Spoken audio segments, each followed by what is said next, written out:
Okay, everybody, please have a seat. We're going to get started now. Good afternoon. I'm Dr. Aida Wen. I'm the course director for the geriatrics track today. And on behalf of our entire team at the Department of Geriatric Medicine and the Pacific Islands Web program, we thank you for coming and showing up to the last session of the day. And so you know that this is the correct session. It's called Making It Work: The Impact of Shared Decision-Making on Patient Outcomes and Provider Satisfaction. I'm hoping that this will be a very encouraging one for you because it gets to the core of why we went into medicine in the first place and why embedding this concept of shared decision-making into your practice will reap benefits down the road and bring joy and purpose back into medicine. Shared decision-making works because by finding out what matters most to patients and families, we can engage them more fully in their care. And as you can see, we have a lot of people on our panels today to share their testimonies about how this has worked for them. So we have two teams of presenters this afternoon. Up first is Dr. Rae Seitz, wave over there. And their team will have about 30-35 minutes to introduce themselves and share with us how they are empowering physicians by upskilling communication skills using Vital Talks curriculum.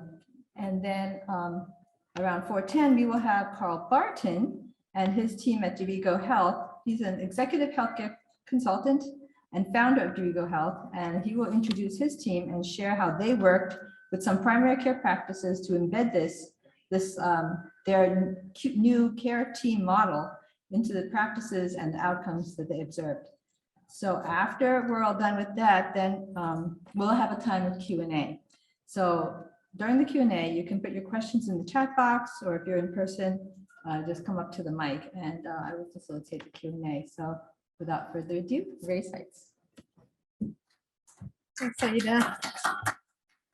Thanks for hanging in there. I'll have to thank Dr. Withy for bracketing us with the raffle. Because at the end of the day, I don't know how about you guys, but around this time, I need a nap or a drink or both. All right, so thank you so much. My team here is Crystal Costa and Michelle Cantillo. Some of you may know them. If you don't know either of these women, it is to your benefit to get to know them because they are immensely talented. And it doesn't matter what kind of problem you might have in your life, call one of them and they will help you through. Together, we are representing the Vital Talk Consortium of Hawaii. And today we're going to be talking about a project that we've been working on since 2019. And just so you know, none of us is making any money off of this, but if you could figure out a way for us to do so, we would really appreciate it. Today, we hope to give you an overview of what Vital Talk is. Some of you may know or may have heard about Vital Talk because it's been around for a couple of decades. But we'll give you an overview because it's a highly regarded communication skills training curriculum that was built at the University of Washington by palliative medicine specialists in the area of oncology. We're going to talk a little bit about how Vital Talk enhances shared decision-making and person-centered care. I'd like to give you a brief overview of how this particular project was built, because in all of our myriad of ways that we're trying to make healthcare better, more accessible to our friends, families, and neighbors in Hawaii, I think there might be some lessons that we can take away from what we've learned. And then we would like to have you walk away with at least being able to name 3 outcomes of this Vital Talk project that we've been able to accomplish to date. So, you know, we kind of had an idea. We had this idea that if we could train a cadre of providers to become teachers, to advance communication skills of our colleagues, And if that cadre of people lived and worked in Hawaii, were at the highest levels of their licensure and who understood a coherent and systematic approach to teaching communication skills to our fellow practitioners and providers, we thought, wow, that would be a totally cool idea. But how to do it? And why did we want to do this? It's because really shared decision-making is our holy grail. I'm a palliative medicine specialist. I started my career as an internist pediatrician, worked in the hospital at Kaiser, got totally frustrated by seeing my patients, my adult patients, rotate in and out of the ER. And I thought I was a total failure because I couldn't keep my, stage 4 CHF out of the hospital for more than a couple of months. Around that time, I began to understand that there was a specialty in medicine called palliative care, in which communication to elucidate the values and what matters most to patients and marrying that with treatment options that made sense to them was something that I discovered, and I began to develop an expertise in that area. Well, this shared decision-making is something that is reflected in the goals of Vital Talk. Their vision is that every seriously ill patient will be surrounded by clinicians who can speak about what matters most and to match care to values. Match care to values. So that's why I've spent a couple of decades trying to figure out how to teach my fellow physicians how to better communicate with their patients, knocked my head against the wall numerous times, and at different points in time threw up my hands and said it couldn't be done. They're incorrigible. They didn't have the time or the inclination or what have you. So as I went through my career and came upon this period of time when we decided to develop this Vital Talk project, I knew there were certain things that we knew. That effective, empathic, and honest conversations are the cornerstones of patient-centered care. I don't think there's a certain person, anybody in this room who would disagree with that statement. That without really good communication, without really understanding who our patients are, we really are at high risk of missing the boat in terms of providing them with wanted care that is of high value. So the issue is not whether we all agree that good communication is important. It's that, for me at least, for the longest time, I thought that good communication skills were something that we were just born with. It was inherent. Some people were good, some people were not so good. The times I was pretty good at it, I figured, well, I'm an old doc. I've been around the block a couple of times, so I can lean on my experiences a whole lot. But what I've learned by looking at the Vital Talk curriculum, their pedagogy, is that good communication skills, there are elements that we can understand that are science and evidence-based, and those skills can be taught. And son of a gun, those skills can be learned even by those old dogs that I thought couldn't pick them up. Vital Talk we selected because it had a track record of success. Beyond that, they have a pedagogy. That is to say that they have a theory about how people learn, about how people take in bad news or serious news, and what their responses are that you can expect. And if we understand what those responses are, then we can develop the skills. We have tools to help us respond appropriately. And appropriately, basically, that means in an empathic, supportive kind of way.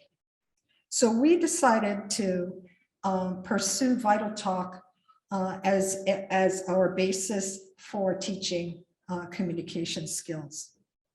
In 2019, a series of events occurred And it started with Dr. Anthony Bach from the University of Washington coming to Hawaii and giving a talk during the Queen's, I believe it was their palliative care conference.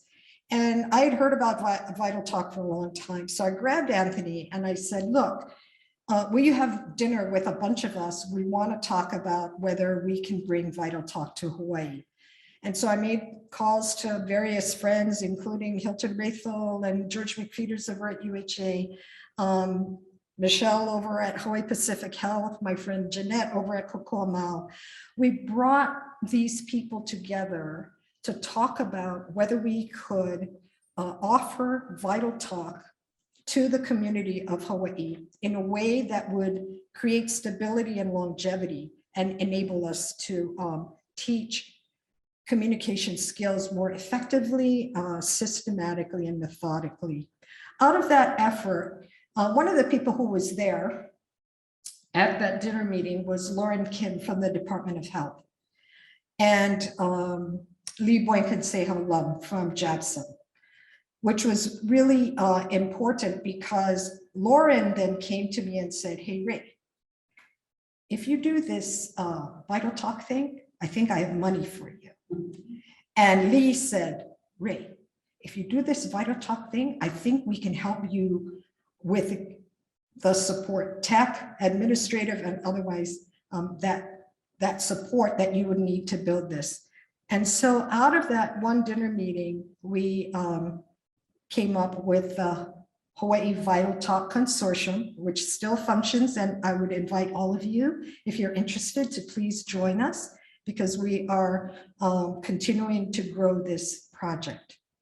So what is Vital Talk? Well, I think that their words probably are more powerful than mine. Their mission is to integrate evidence-based serious illness communication skills into health practice through an engaged network of trained faculty. So the focus of the Vital Talk training is that period of time when someone with a serious illness is either newly diagnosed or their condition has changed. And so there's new information that has to be integrated into their goals of care and their care plan. So we're not talking about, you know, the 32-year-old teacher who is going to be talking about advanced care planning, which is important. We're talking about people who are on a very serious trajectory of medical condition. It's training to enable us to be able to deliver serious news and to support a patient and their families so that they can hear that information, integrate it, and participate in the next steps, which is what's important to you and what do we do next. Ultimately, we teach people how to get to goals of care and how to continuously take that conversation forward. I want to show you a video of what this looks like. Of the Vital Talk training, you'll be thrown into scenarios with an actor and have to deliver news about serious illness. So we're going to encounter a patient who's 40 years old, who has just been diagnosed with colon cancer, has went through their staging and their scans, and now it's come back that they're stage 4 and it's metastatic. And I'm going to have to meet with this patient and deliver this news.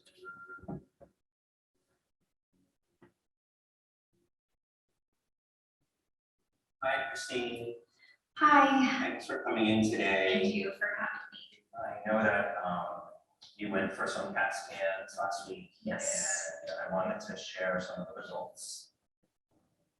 So the results of the CAT scan show that there is some tumors that have spread to your lymph nodes and liver, which makes the cancer stage 4. So I have cancer in my colon and in my liver and in my lymph nodes. And lymph node.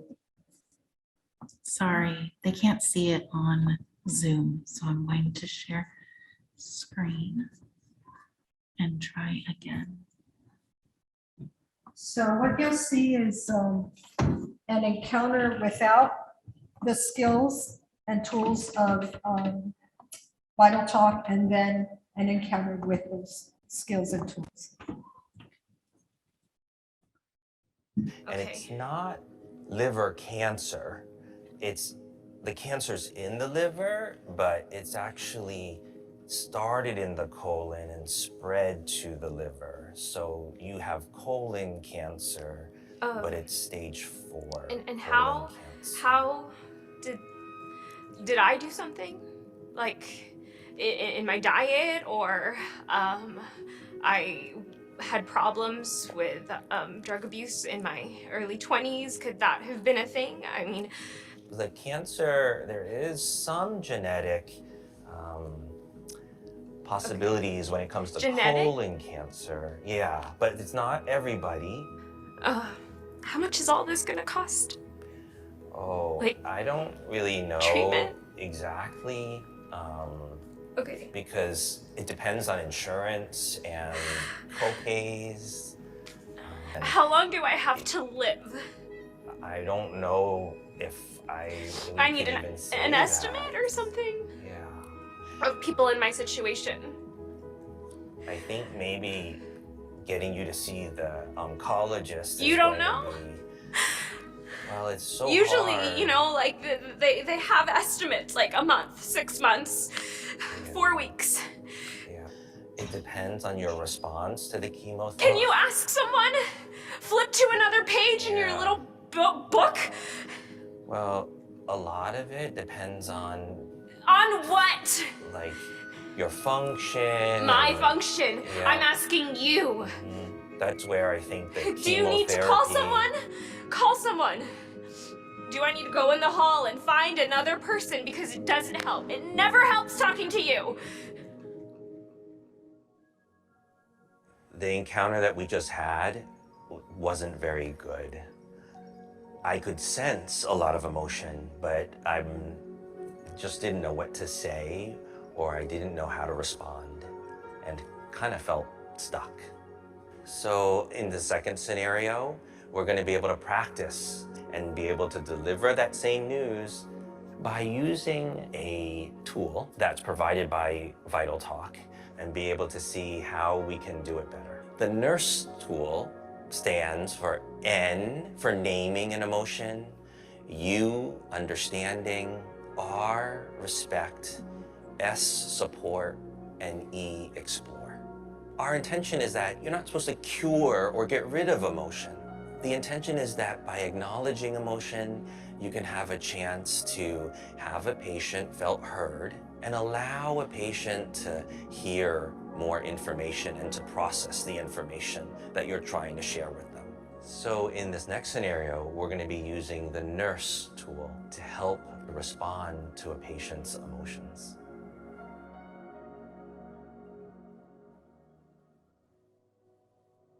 Hi, Robert. Hey, doctor. Thank you for coming to the clinic today. I know that you had all your CAT scans and imaging last week. I do have the results of all the tests.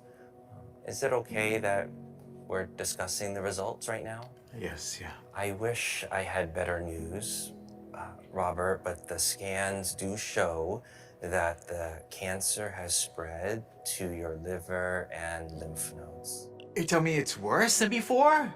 We did the treatments, we're doing everything. I changed my diet, come on. You know, Robert, I can see this must just be so hard to hear right now. I thought we could beat this. Oh, man. I want you to know that you have done everything we've asked for you to do. These tests, the treatments. I know, I did everything. I thought I could beat this, doctor. I thought I could beat it, man. I'd like you to know that I'm gonna try my best to help in any way possible. Can you tell me, Robert, what's your biggest worry right now on your mind? It's my kids, you know. They need me right now. My son really needs me right now. He's, yeah, there's a lot drugs, you know, that stuff, that same thing I did. I was his age, I was doing the same thing. But I know how to get him, you know, set him straight. Like, I'm the only one who can do it. And my wife's really struggling with it. And he's really just right on that edge, you know, like, and I gotta grab him. I gotta stop him from going down that path, you know.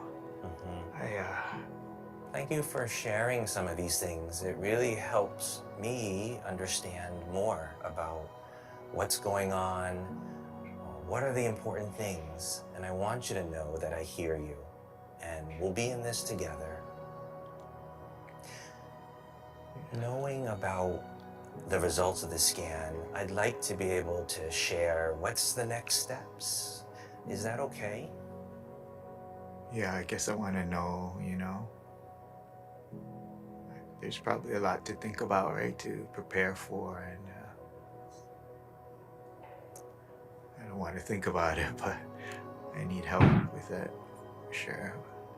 Why don't we take this together, a step at a time, and maybe the next thing we can do is get your wife involved and updated. I really want to be there as a resource to you guys. Yeah, my wife's gonna be so disappointed.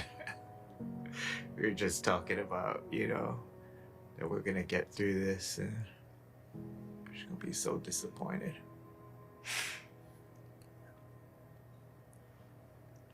But I appreciate it, though. It's gonna help. So by using tools such as Nurse, it allows you to provide empathic statements that allows patients to manage their own emotions and be able to have the space to process and hear the information. This allows them to be involved in decision making and empowers them to be able to be a part of their own care. So just to point out some of the key things that were illustrated in this video, Vital Talk really does focus on the fact that emotion and emotional responses are very important to recognize and to respond to in an appropriate way. The brain is set up so the fight or flight or freeze kind of responses are still very much a part of who we are. And that early primitive brain, sort of like all the information goes through that part of the brain before it can go up to the cognitive, to the cortex or neural part of the brain. If you don't somehow quiet that part of the brain down, then it's going to be very difficult for your patient to hear the information that you're trying to share. The way that you can quiet that down is not by not speaking to it, but by naming it, by showing you understand that emotion that that person is showing, by giving a support statement, a respect statement, following it up with an explore statement, all of which you saw Dr. Nguyen do so beautifully through his encounter. Vital Talk provides the language so that you don't have to kind of wing it. You know, you have those tools. Over time, the more you use those tools, they become a part of who you are and the language that you speak. But until that time, those tools are there. And if you practice them, they become part of your DNA. The Vital Talk curriculum relies heavily on role playing. So the role playing is very limited because we don't want to stress out the learner too much by making it hard to be in the hot seat. We want it to be a successful interaction. We also use professional actors. I've like gone are the days when I'll pick somebody out of the crowd and say, hey, Jake, can you come play this guy? you know, I won't do that anymore because their role in really responding to the learner is critical to the learner being immersed in that experience and being able to really test out things and to learn. We do quick drills, and we also factor in the fact that forgetting is learning. I don't know about you guys, but it takes me about 10 or 20 times before I get it in this thick skull. So we realize that, and we try to factor in and make it okay for people to forget so that they feel relaxed, they can relearn. And when they relearn, it's at a much deeper level. We wanted to make Vital Talk specific to Hawaii. So we did a couple of things. One, we recruited 12 people who live and work in Hawaii. There were doctors and nurse practitioners. We also wanted our actors to look like they live and work in our communities, so they look like us. We created cases that are commonly found in the patients that we take care of here in our communities. And we're beginning to adjust the curriculum, because remember, Vital Talk was built for physicians and nurse practitioners. We want to use Vital Talk training for allied health workers, for chaplains, social workers, and others. I'm going to introduce you to a really terrific cat herder. Her name is Crystal Costa, and she keeps us in line and productive. Thank you, Dr. Seitz, and for all of you for joining us for this session and allowing us to share with you what we've been doing with Vital Talk. You know, like she mentioned, localizing the training was something very important, and that was a huge priority for us. So what we do is we work with the unit that is desiring the training, and we work with the facilitator, and we customize the cases based on their patient population. And that way we can try to find the actors that best suit that case. And so we've been developing actors and are training more just to help us with the diverse population as well. One of the things that we do when we do this training is we have to get the scheduling done, and it's a half day 4-hour virtual session consisting of 2 actors for the cases similar to the video you just saw, as well as 2 co-facilitators that have been trained in the Vital Talk. And from there, we go ahead and organize it, we give them resources, and we provide the tools with the talking maps, very similar to what Dr. Seitz had just mentioned. Typically, there's a pre and post test for us to collect data as well, but we also work with the unit if they have their own surveys that they'd like to use, and we can customize it based on their needs. So one of the things that we've done this year alone for 2022, we've already done 9 local trainings consisting of 54 trainees throughout different sectors. And as she mentioned, it's not just for providers. Vital Talk's customizing their trainings to include social work as well for physicians as well as nurses. But locally, we've also been doing targeting physician residents and fellows. We've also done training on Maui for community health work students. And we've also been training interdisciplinary and focusing on that. So we've done trainings with providers, nurses, nurse navigators and such, and we hope to do more.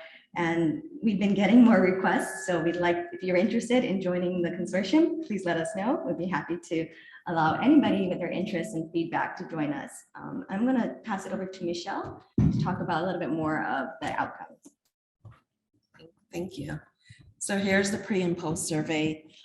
You can see the orange is the pre and the grayish on the screen is post. And basically what it's showing, if you look at the gray, we've changed people's comfort level of having this skill. Are you willing to do it? Are you willing to discuss and empathize and be with your patient?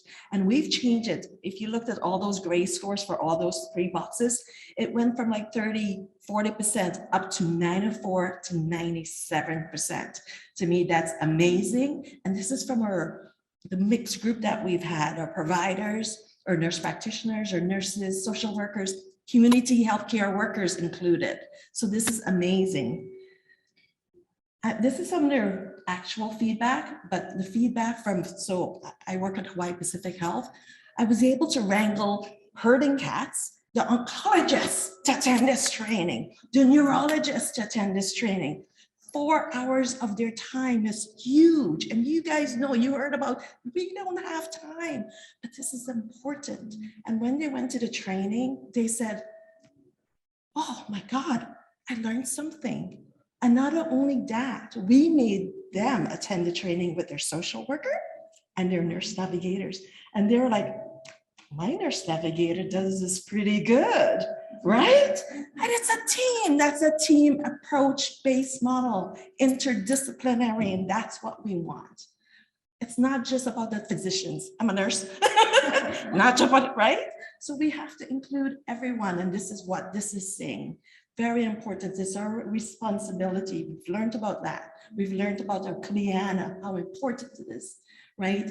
It's important for us to be there for our patient and address what's right for them. And as providers, sometimes we really give them the stats, the research and everything. Yes, that's good to know and all the clinical studies, but we have to address what's important to them. I'll pass it back to Dr. Seitz. So this, there is a free Vital Talk app that you can download, and up will pop periodic tips about how to handle some difficult questions that may come up. You can also go to the Vital Talk website where they have a lot of free materials that you can access.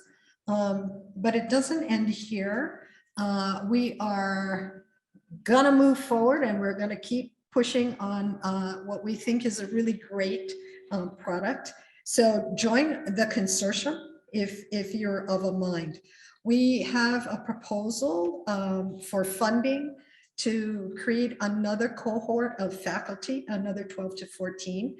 But we are also going to be, if we get the funding, we'll be offering additional support to access other Vital Talk products.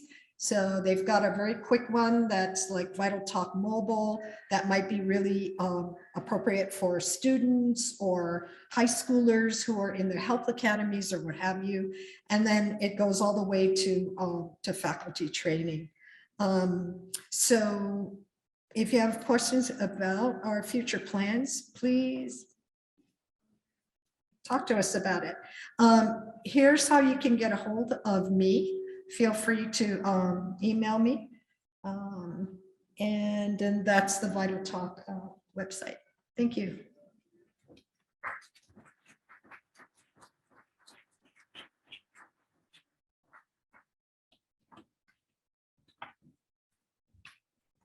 Thank you so much. You know, I actually went through a Vital Talks training. It was really, really amazing.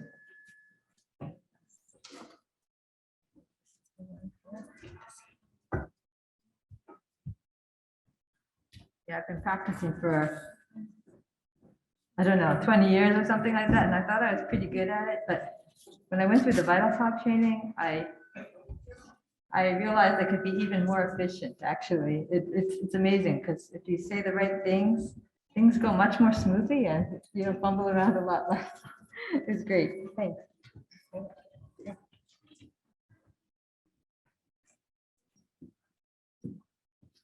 Hello, everyone. Thank you for sticking around after the ice cream. I thought everyone would be gone after that. So I'm get started here on our making decision-making work session. My name is Carl Barton. I am principal and founder at Derigo Health, as Dr. Aida Wynn introduced me earlier. I'm going to introduce the rest of our panel here in a second, so you can see them filing in. What we're going to talk about today is a project that we did with a couple medical practices, and we have a number of panelists here that were involved to speak on that.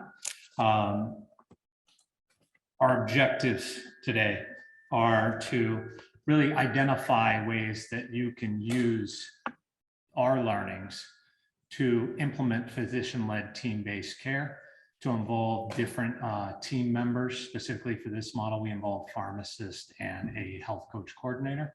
A lot of you may be saying, I never heard of a health coach coordinator before. And that's actually a role that we created out of the progress of this project and vision for this project. So another thing that was part of this project is self-measured blood pressure. So we really want to talk to you about how the benefits of the self-measured blood pressure and what we did with these 2 medical practices for physicians. And we're going to hear about the patient experience of care from providers who provided the care. And when I say providers, the health coach coordinator and the clinical pharmacist. And we're going to hear about that experience from patients that were on the panel or that received the care as well. So we're really excited about that. So I will introduce our panel here. As Blair Grant is a nurse practitioner who has extensive experience with lifestyle medicine and also extensive experience providing care in primary care environments with care teams.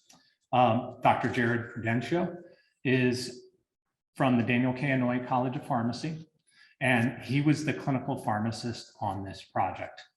JoAnn Marabella, there in the end, can only be explained as a health coach extraordinaire, and she served as the health coach coordinator for this project. We're very fortunate today, and I'd like to say a very special thank you to the 2 patients who decided to join us today. If we look at our slide, we can see their avatars as Gina and John. We have documented case studies for them. And if you're interested in those case studies, reach out to me. My email will be on the slides later and I can get those to you. We also have some additional case studies. Today, they've agreed to be here and really appreciate their time. And they've agreed to go by their real names. If I accidentally say Gina and John, that's Dan and Jody. Yeah. So if I go back and forth, but I'll try and remember Dan and Jody to not be confusing. So thank you so much, both of you, for being here today. And yes.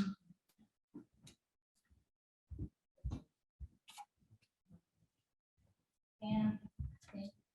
Oh, thank you. Jared.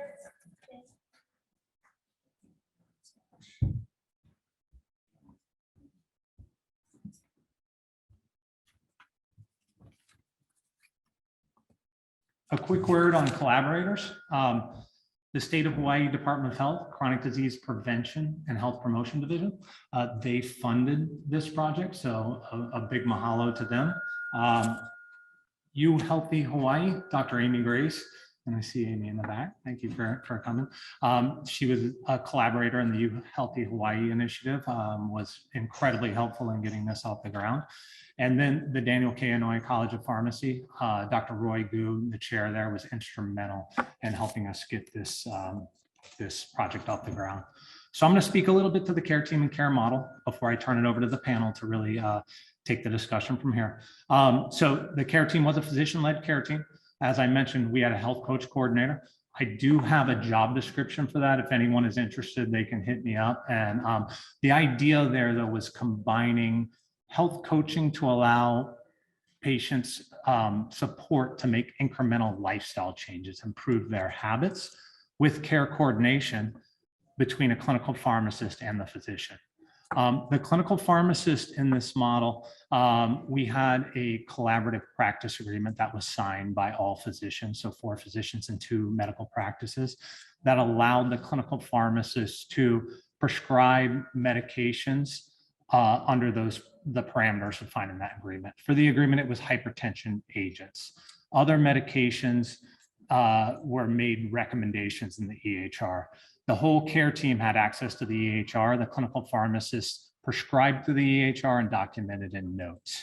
So the other aspect of this program that I think is of note is the self-measured blood pressure. So we had patients consistently report remotely the measures, so we could see how changes in the medication or other lifestyle changes were impacting their blood pressure.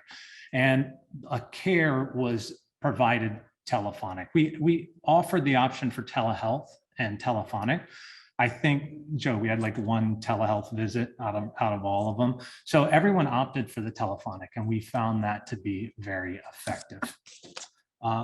Last thing before I turn it over to the panel, we kicked this off with outreaching to patients with the letter you can see here.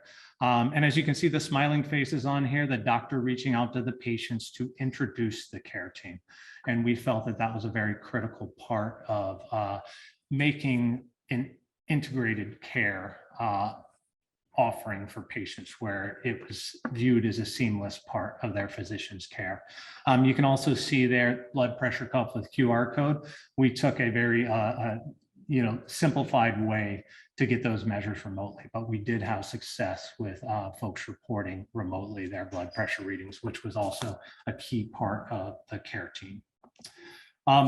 So I mentioned we have case studies and reach out to me, email. You'll see my email here, carl.barton@derigohealth.com. We're also working on a white paper that's going to include additional case studies. I mentioned the job description, so any questions you have, or if you'd like any of that material, I'd be happy to send it to you. Now to get to the exciting part, which is the panel discussion. So health coaching was a key part of this. And Joe, I'd like you to talk about the importance of listening with curiosity and empathy in health coaching, and how that played a part in you working with Dan and Jody. Can everybody hear me okay? Yeah. So health coaching starts with caring. And it's basically all care and external, but like the previous talk about vital talk, the basic practice to how that caring come across clearly. So listening with curiosity and empathy allows you as if you're a health coach or healthcare provider, to get the patient to tell you what do they already know. So don't make that assumption and think that you already know what they know, what they understand. It's good to know, and also to understand how they are feeling, especially if they've just been diagnosed with a chronic condition. So how to be attuned to how they're feeling, and then also understand what they actually need from you. So that's what the basic of health coaching is, from listening with empathy and curiosity. Sorry, I was so nervous. Okay. So I want to turn the conversation over to our patient here, Dan. Dan, in your experience, what do you think about the health coaching part? Oh, it helped me very, very much, because my doctor, my physician, always telling me, cut out the salt and exercise more. Every 4 months I have to do that. With JoAnn and our staff, they've been very helpful to me. So just following up, and then she telling me how to bring it down a bit, exercise more, what to eat, the diet. It helped me so much. So thank you and your staff. Thank you very much. Thank you, Dan. Thank you very much. Now, one of the most important things that you could ask a person you're caring for is what matters to you today, right? What matters to you today gets the patient to reflect on it and understand what their priorities really are. And allows us as the care team to understand what the person's motivations are. So, Jody, in your experience, what does it mean to you to be asked what matters to you today? Well, what matters to me today is that I want to be around for my family. I am now, scary to say, the matriarch of our family, and that means I'm old. So I need to be around for a little while. I have 4 children, 11 grandchildren, and 3 great-grandchildren. So they depend on me, and we live in what people call a commune. There's 3 houses all around, and they all come to grandma's house and mom's house to eat. So I need to be around to care for them, and I have a lot of people depending on me, so I need to be around. Thank you, Jody. That certainly does matter a lot, the people you love. And we know behavior change takes time. And so we have goals in health coaching relationship. We try to help people turn those goals into SMART goals. SMART being the acronym for specific, measurable, achievable, relevant, and time-bound. Give them the opportunity. SMART goals set people up for success. You start with small, achievable goals. You get those wins, and make sure you celebrate those wins. Collect those wins to get your confidence up. It's really helpful to just have fun as much as you can. And that's the most important thing too. Is anytime you have to do something on a regular basis, you might as well find ways to make it fun. What does that mean? If your goal is to move more, maybe you play your favorite music, or maybe walk with a friend or a loved one, or get silly with your grandkids. You dance, play, just get silly safely, of course, and just make it fun as best as you can. So Jody, one of your goals when you started was, you said you wanted to move more, and you turned that into a SMART goal by saying, okay, I want to walk at the beach, which is just a few yards from my house, you said, every other day for 10 minutes. Now you have an established healthy habit. Can you talk to us about how you got there? Yeah, I thought maybe, okay, every other day I can handle that. But it was just a few minutes, maybe 10 minutes or 15 minutes.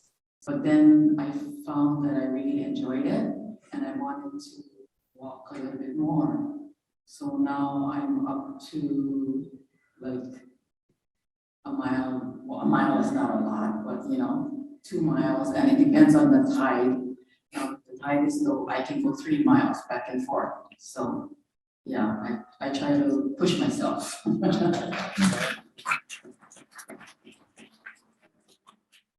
invite Carl to the next slide so we can see a couple of patients. Yeah, and I can read this to let you guys know, we did patient feedback surveys, right? They were anonymous. We had Likert scale questions that we answered. A lot of those are in the appendix. So if you get the slides, we gave permission to share and you'll see those. But we got a lot. The open-ended question we asked is, tell us anything you want to about your experience with the care team, right? We didn't want to put our thumb on the scale either way. And these are some of the responses we got for accountability. The program helps to hold you accountable for your health and life. Knowing we'd be discussing the blood pressure readings, so now back to this, they're measuring their self-measured blood pressure, held me accountable. Otherwise, I probably would not have taken the readings as often as I did. So Joe, from your perspective, what was the difference from having those blood pressure readings available? And I mean, what was the difference for you in helping health coaching, but how do you feel it impacted the patients and helping them be accountable, like the feedback we're seeing here? Thank you, Carl. So measuring improves awareness. When you measure anything, whether it's your weight, your blood sugar, your blood pressure, quality of your sleep, it raises your awareness, and it tells you clearly that you need to work on something. And for us, the care team, it really helps us see the blood pressures at home, because a lot of times they're different from what you see in office visit, where they're probably nervous or just rushing from trying to find parts. So for some people in this program, they said that seeing their measures and seeing the pattern, recognizing the pattern, because one thing to measure once a month, but when they start measuring every day or every other day, they see a pattern. Maybe it's higher in the morning or it's higher at night. And that really gets them more curious about their own health and what they can do about it. So I wanted to ask you, Dan, can you please describe how you were a very good reporter of when you measured and you reported? How was that experience? I try, because when I used to go to the physician, it was only like once every 4 months. Now that I have the monitor, I do it like every day. I try to take the best reading and report the day. Because it fluctuates, high, low, I don't know which is the best type to take your blood pressure. I know that if I sleep well, maybe I take it during that time, just before I sleep. It's better to take your blood pressure monitor every time. So the blood pressure monitor that we provided, Dan and Jody, had a QR code attached right on the blood pressure. So how did you report your? Every time the QR code, kind of simple, I guess. Take the reading, top reading, low reading, and report it in.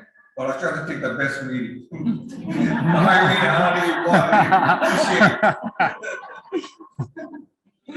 Oh, I work on it. So if there's anything good that came out of the pandemic, because a lot of us learn how to use smartphones to scan QR codes, we can see the menus at restaurants. So that's what they do. Just, you have a smartphone, you just use this camera, scan it, real easy, report. Yeah, it was really nice to see the silver lining of the pandemic. And we all know transitioning to a healthy lifestyle is a marathon, not a sprint. And it can be anxiety driven.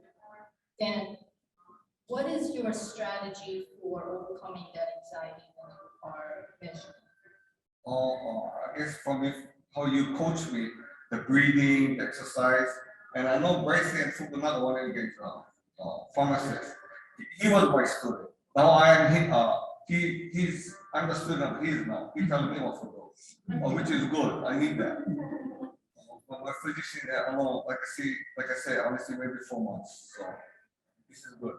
So Dan was Bryce's martial arts teacher when Bryce was younger, and then Bryce ended up being the Hawaii type stories, you know. So he's my teacher. Yeah. So Blair, I wanted to ask you a question from what you're hearing in the conversation between Joe and Jody and Dan. We can see here the shared decision-making journey, yeah? Everything from curiosity to increasing health literacy. From what you're hearing in your experience in working with care teams and patients, do you hear consistencies in your experience on care teams? Absolutely. I mean, I was very lucky when I was in primary care. I was graced with the ability to work with the care team. And with that, it's just amazing how much information you can gather and just really important information about a patient through the team. That would take a solo practitioner how many X amount of visits just to be able to gather all that information. So now with this rich amount of data and information and what matters most to them, we can come together as a team and therefore really make the best healthcare decision for our patients, which creates best outcomes for them. It creates better trusting relationships. I feel like the patients then are also feel as though they're actually heard, they're cared for, they feel like they're truly supported with the team around them, which I know a lot of the patients that would come into our practice that the practice I was at, there was a retiring physician upstairs. So we had a lot of his patients come to us and they're like, wow, you guys have a team here? This is amazing. Like, and they would refer a lot of their patients to us just because they're like, I want a team to look after me too. And often what I would see is that when you gave a person this team to support them around them, they felt empowered. They felt like they had that accountability. And that I would often observe patients would come in with a changed attitude in the sense of, oh, I have to come and see, my provider too. I get to come and see them. I get to share with them what I'm doing because I'm more actively engaged in my care, which was, as a provider, that's exactly what you want to see with the patients that you're caring for. You want someone who's actively involved and wanting to come and share and be able to, talk about their wins that they're having, and then also know that they can talk to you about their barriers as well, because that's just as important. And I guess maybe I can pass it to Jody. And just, did you feel like there was a shift for you after working with the two of the health coach coordinator with the pharmacist? Was there a shift in your wanting to engage in your healthcare? Yes, definitely. I started out thinking that, okay, maybe I can lower my medication a little bit. But during this program, I actually found out that my blood pressure was low blood pressure rather than high blood pressure. And someone said, Joe told me, you must have WCS. And I said, what is WCS? She said, white coat syndrome. I said, oh, okay. So you must be nervous when you go to the doctor. I said, yeah, driving from Ka'ava all the way to town, I'm pressured because I'm late and it's hot and my blood pressure is higher. So I actually found out during the program that my blood pressure was lower. And twice during the program, it was lowered 2 times, two different times. And I also communicated about a problem that I had of muscle ache, and he recommended to take magnesium, and that really helped because I couldn't sleep at night, waking up every night because of leg cramps. So, I mean, I have a lot of wins from this program. I'm very grateful. And we had, once again, with the remote blood pressure readings, we had a dashboard for the pharmacist to look at when they were making these clinical decisions to change medication that showed not only individual readings, but it also showed 7-day averages. So we could see clear trends, clear downward trends. So Jared, if you can speak a little bit to having that data at your fingertips and how that affected your clinical decision-making in situations like reducing medication or increasing it. Yeah, definitely. I think having that dashboard was extremely helpful, as well as all of the information that Joe would provide us ahead of time.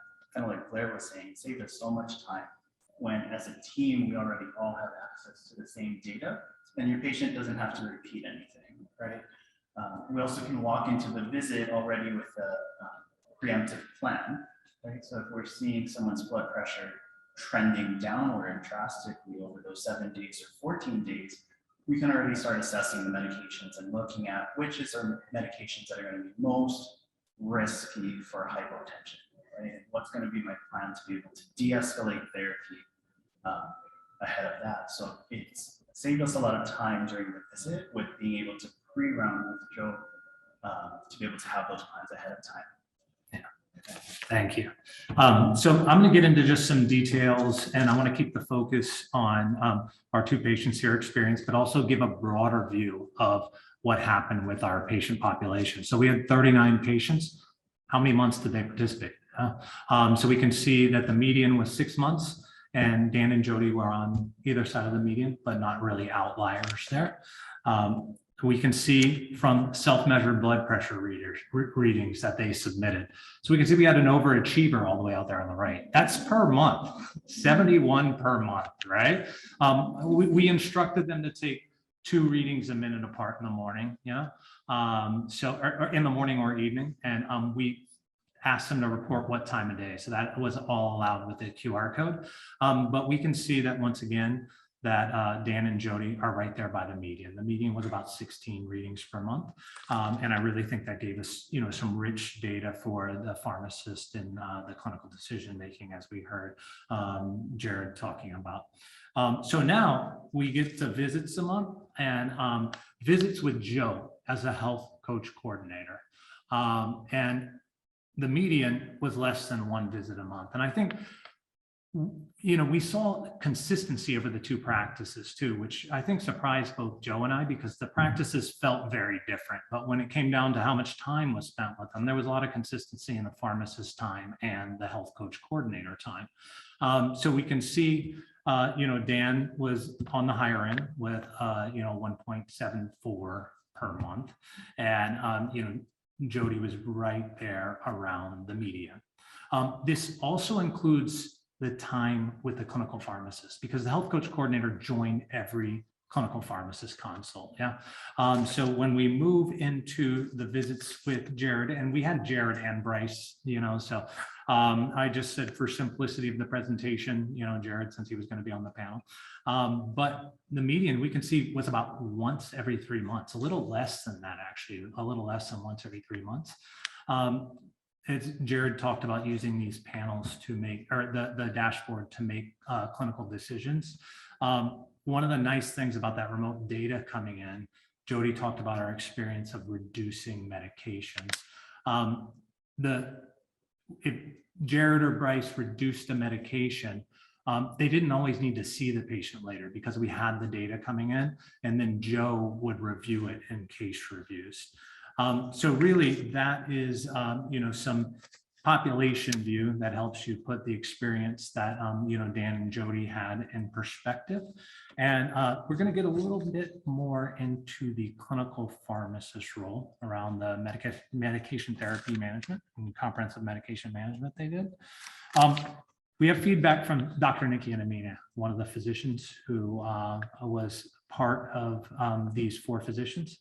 The pharmacists were able to work with autonomy under the scope of practice defined in the collaborative practice agreement, sending prescriptions to the pharmacy directly from the EHR and documenting in an EHR note that was routed to me.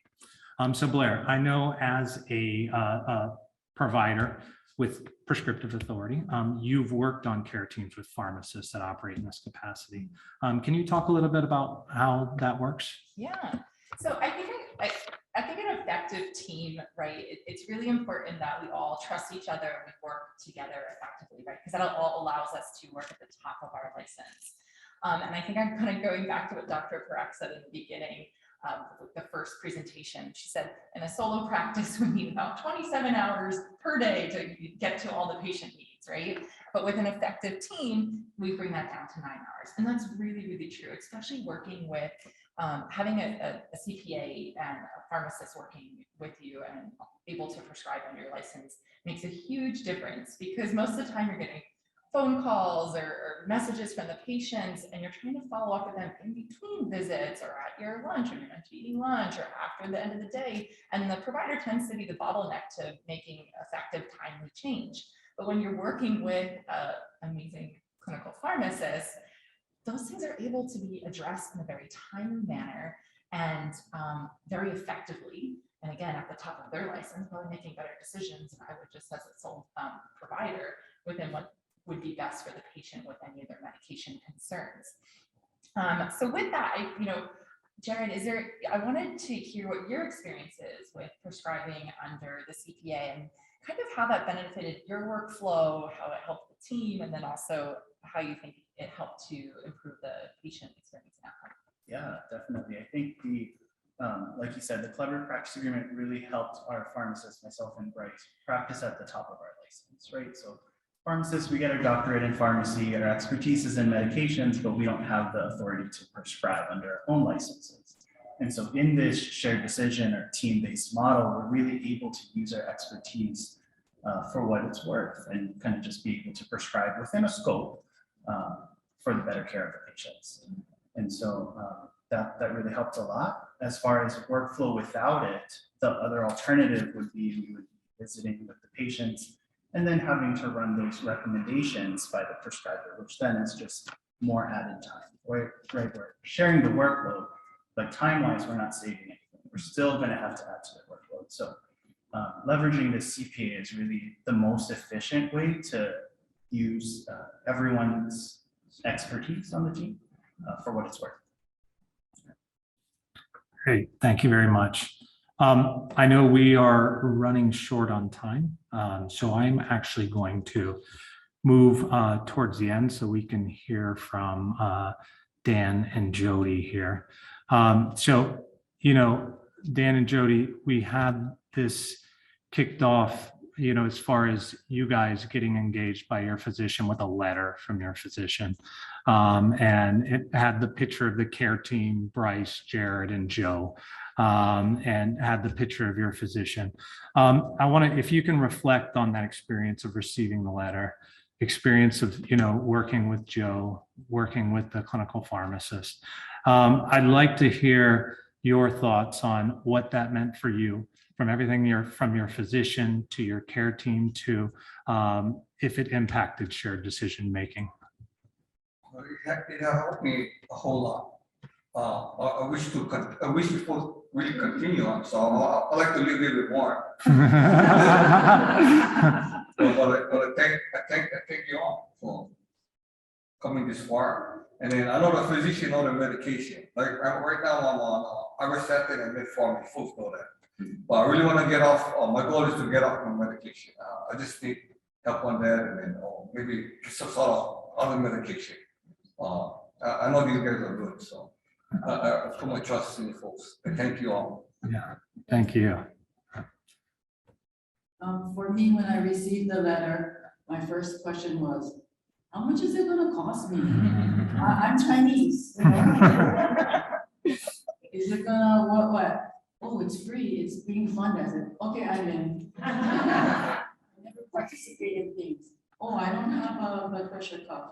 Okay, we'll get you one. Okay, I'm good then. Okay, so you get to choose which pharmacist you want. And nothing against Jared, but I said, can I please have Bryce? I have a son named Bryce, so I'll be more comfortable with Bryce than Jared. I've never met him before. Sorry, Jared.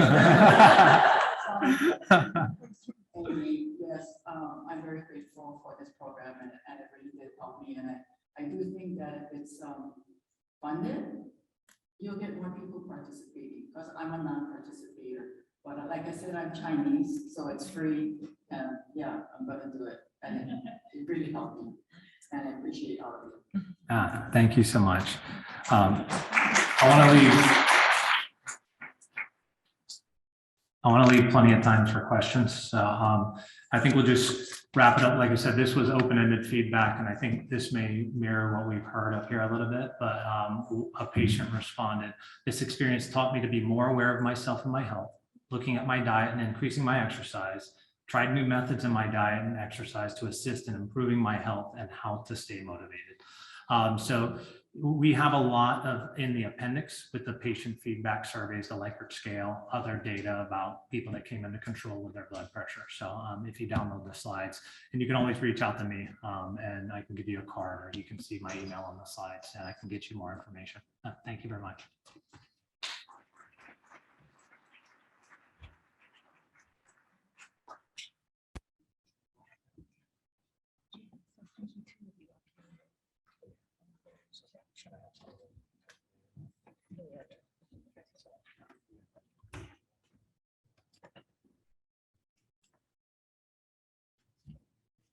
Okay, thank you. So I'd like this time to open it up for Q&A. So actually, Ray, if you could come up and have to, maybe Michelle as well, and then we'll still have a couple of team members over here. And that way you can sort of take questions.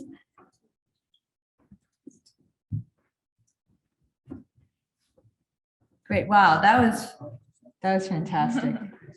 And I just want to say thank you so much to John and Judy for sharing, and that's very inspiring that you really even want to get off of your metformin. I'm really excited for you. It really speaks to the power of, you know, really listening to the patient and getting at what matters, and then having them be motivated to drive their own healthcare forward. So appreciate that. Okay, so let me see, is there questions that we have here? I invite people to come to the mic or type it into the chat box. I'm looking at the chat box. I have a question for Ray. Yeah. So I see that you were working with some residency programs and with JABSOM. Is there any interest from the schools to actually incorporate vital talks as like putting it into the curriculum? Because I feel like that's so, like you said, we assume we either have it or don't, but as providers, enabling that skill of active listening, empathy, all of that, and practicing it, that can make such a big difference on the patient experience. That would be great. So here's the kind of gnarly thing. It's a proprietary curriculum, and so we're limited to what we can do. And to date, they have not quite figured out how they were going to allow organizations to actually be able to teach the whole thing. So we selected people from like Shannon and from the Department of Geriatrics and from different places like that. And they have to go back to their home organizations and they can teach a powered by Vital Talk shorter kind of training, but we're not allowed to train faculty. which is why in this next phase of the project, we're going to get funding to have Vital Talk train the next cohort. But we've been nagging them to please help us figure out how to do this, because that's kind of a no-brainer. Yeah, how do we, like really bring up the younger generation. So I think that they will get there, and I think they'll get there fairly soon. They just are not there yet. Yeah, which brings up another thought I had, this is specific for palliative care, difficult conversations, but there are other conversations that I guess Joe is really good at, right? And there's a concept called motivational interviewing. And I don't know, do you know if there's curriculum for that? We've actually used a curriculum before, and I think there's probably other options, but I know that we trained Mary Savio Medical Partners, medical assistants on a curriculum that included motivational interviewing, empathetic listening, and many other type of health coaching / care management techniques. I feel like nursing curriculum kind of incorporates it probably a little bit more than physician curriculum. I'm a nurse, so obviously a little biased here. But that's why I feel like it should be across the spectrum, right? Because how do we increase patient experience, and their scores that they're getting out? Anytime someone feels like they're heard and cared for, instantly that's going to happen. But that doesn't just happen. You have to actively engage that and practice that skill. Love that you have role playing. That's amazing. And there are lots of different ways to skin the cat. I won't say it's got to be Vital Talk or nothing, because that just doesn't make sense. Vital Talk is super intensive. And so for a lot of docs and nurse practitioners, they have to go through something that intensive in order to kind of just get it through their heads that this is something that is really valuable, so, but it can't be for everybody because it is too intensive, it's too time consuming. And also that goes back to motivational interviewing. So people just aren't, if they're in that pre-contemplative stage of change, they're not ready to take on that type of, they're like, no, I'm fine. I'm fine doing what I'm doing, right? So you also have to meet them where they are. Yeah. Communication skill. I would really like to say thank you so much for doing this project. Early in my career, I grew up in the Kaiser system, so I was very lucky. I had strong pharmacy partners who kept me out of trouble. And really, they say more about so many times. Dr. Seitz, are you sure you want to give her that medicine? Because it's not gonna look pretty. And so thank you so much for doing that. That's awesome. Yeah. So oh, go ahead. Have you doing projects long enough to see any links to your patient satisfaction scores for your clinics or where you've implemented these? Maybe not. Yeah. Are you saying for the pharmacy project? Yeah, any of these projects that you're seeing links to your satisfaction scores? Yeah, so not CAP scores per se. We did have a very small population that we launched with, and I think that's predominantly due to the budget that we had working within that, and just. But if you look at the Likert scale survey that we did, it's not a CAP score, but it really indicates that the patients appreciated this program. And we have it split up into 3 domains, so you can look through it: the value of the self-measured blood pressure, the value of the care team, and I can't remember the last one right now, sorry. But they were pretty overwhelming as far as positive responses. And then the open-ended responses that I read, some of them were also overwhelmingly positive. I don't think we got one negative one. So, obviously there could be a selection bias there, but I think it does. We had 21 of 39 respond. Kind of follow up on that, I just wanted to ask about what about provider satisfaction? Yeah, from our perspective, we asked all the providers to have a Q&A afterwards. I think time constraints, we only had one take us up on it. And it was very positive. That was Dr. Nikki in a meeting that I read some of her feedback. And she is pretty much the position of, okay, I can continue this in my practice if we can figure out how to make a sustainability model around it. She wants to be able to do that.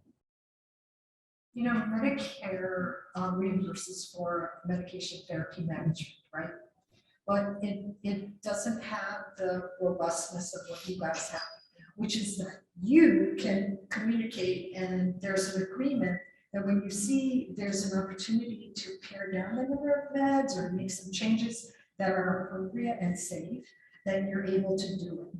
So patients love, Medicare members love that it's free, love that somebody's talking to them, but then it falls short, yeah?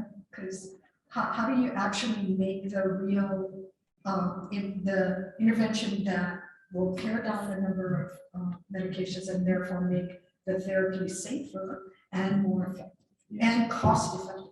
Yeah, definitely. So I was going to say, although it may not have been measured in this specific project, it's well documented in literature that adding a pharmacist integrated into primary care settings has improvements in the quadruple aim. So provider satisfaction, patient satisfaction, decreasing costs, and improving outcomes. I think we're starting to see it in the project. No, definitely. Speaking of that, the white paper that I mentioned, that's a case studies you're going to be a part of. There's a literature review, a 5-page literature review, and we have references to each one of those: reducing provider burden, increasing patient satisfaction. So, You had another question in the audience? Yeah. I'm a registered nurse at work. I'm called a patient care coordinator. I work in a team-based primary care clinic for a large healthcare system. Right now, I'm really struggling with defining the role of the patient care coordinator, but oftentimes when I do get referrals from my providers on, hey, I want you to talk about blood pressure management or diabetic education, the way I introduce it to the patient when I make an outgoing call is, I'm your accountability coach. So the question that I have is actually, I think, more geared towards Joe. And I'm sorry you're not on the stage right now, but so I oftentimes describe myself as an accountability coach. However, the goal is to eventually discharge the patient, right? So what strategies do you have to back yourself out of that relationship and make the patient self-sustaining on their own? Or should I be asking, do not discharge? Is the goal to always be there and have a relationship with your patient? Well, I do encourage that they continue to communicate with me for as long as they need. However, we would like for them to take on the idea that they can take care of themselves. And that's really what patients want, is to be able to take care of themselves, prioritize their health. And that comes with the empowerment part of it that Blair was talking about. We have such a beautiful culture here in Hawaii, and our kupuna want to take care of everybody else before themselves. And so what we discuss mostly is how are you going to be present for the people who matter most to you if you're not around? So that, we have prioritized, yes, I do matter, hopefully that's what they say. And then they can continue on and not feel like they need somebody like me or another member of the care team to be able to continue on and be really present for the people that matter to you. Did I answer your question? I can help to add to that too, because it's a really delicate dance, right? Because you're providing care that they maybe haven't received before. They haven't had any that invested in their health. So that's something that they're going to naturally want to attach to. And it does take kind of this funny like boundary almost, and I call it like a fine dance, because you want to build them up where they know that they can do it on their own. But you're also there in the background. You're not just completely going away. But I'd be happy to collaborate with you more on that, because that's something that from a lot of my previous work that I've done is how do we continue to empower people? And yeah, there's lots of different ways to go about it, but it is a very delicate dance more than anything. It's so individualized as well. I think it's important, to try to factor in or develop in your program the reality that as we age, we accumulate more chronic conditions. And last time I looked, mortality was still 100%. So at a certain point, you know, things are kind of go sideways again, and there will probably be a need, you know. So if they know how to get a hold of you, that may be one way to do it. Maybe prolong your touch points. Maybe it used to be every week or every month, and now it's every 3 months and then every 6 months or something like that. But I think it pays to kind of look forward and then try to figure out your interventions in what you anticipate could happen down the road. Yeah, I also think this speaks to the power of having a team, because you're not the only one, right? And as this is a geriatric track, right? And as people get older, things become more and more complex and things take longer and discussions take longer and there's more of them to be had. And so really having this team and being able to divvy it up, I think is great. So I was actually wondering, you know, you just, I guess, starting off by tackling hypertension. I mean, do you see in your future maybe tackling things like falls or, you know, other geriatric syndromes?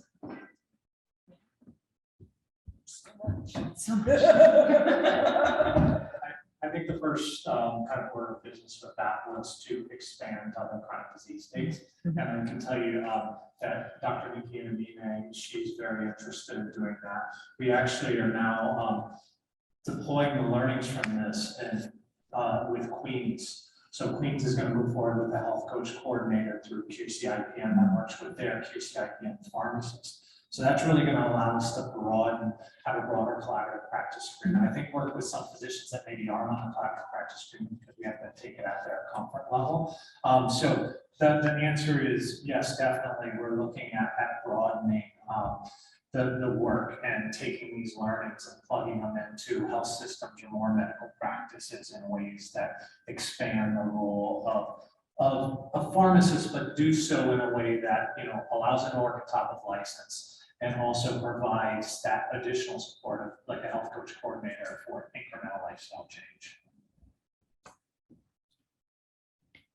Oh, go ahead. I just have a comment more than a question, but I just want to commend this group because I think that this is like the answer for this entire conference, right? All day talking about a physician shortage, which of course, and I will say that I'm a pharmacist, so I'm but what happens if you fix the physician shortage and now all these ancillary support systems are still short, right? Like there was that comment earlier.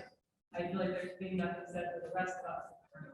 But I mean, this is it, right? Because now you've got everyone practicing to top their licenses. I mean, think about how easily this could parallel diabetes. Where 60% of the state has diabetes. They would have loved glucose monitor, similar setup like this with some kind of QR code or something. But I just commend Carl, thank you for this, for the group and for the patients here. I mean,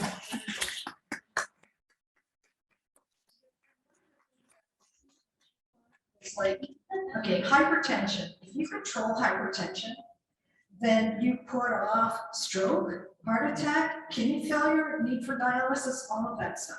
You know, and so it decompresses the acute care services that really overwhelm and cost us a lot of money. So you know, it's not, so that's something that we didn't really talk about here is how do we make the care that we actually do offer to people in our healthcare system, wanted care, higher value care, and because I think if we focus on that to some extent, that's going to decompress, and then we'll have a little bit more kind of wiggle room. and then just readmission rates alone.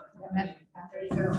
And more money, Yeah. like hire more people or pay them a little bit. I mean, yeah. Yeah, and I think you said like wanting, and that's what I mean by that shift of like, I have to go to, I get to go. It's just, how do we get people that just a little bit more engaged, right? Okay.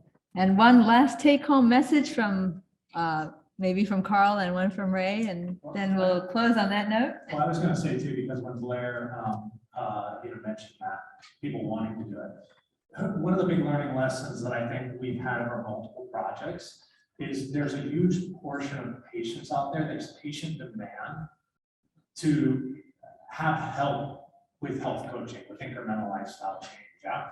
And when you do things like send out those letters, we send out those letters with physicians' pictures on it. We had at one practice, we had over 50% of people enrolled, just over 50%. We gave them the option, right? So this was without saying your physician is prescribing this to you, which would have probably boosted it. This was completely, you have the option to do this if you want. The other practice, I think we had about 33, about 1 to 3, 33% of people enrolled. So there's definitely a demand out there. And it was free.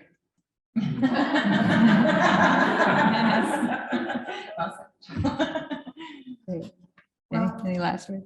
You know, love the work that you guys are doing. I mean, when people feel heard, when they feel valued, they will play ball with you.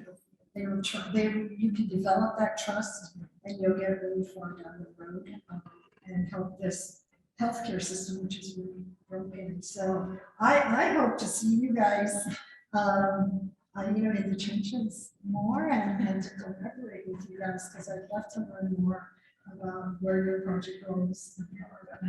Thank you so much, everybody. And I think, we're getting to have glimpses of the answer here, right? Where we have to get people to fund and pay for interprofessional person-centered care, and that will boost us all up, right? Thank you very much, and for sticking it through for the entire chat.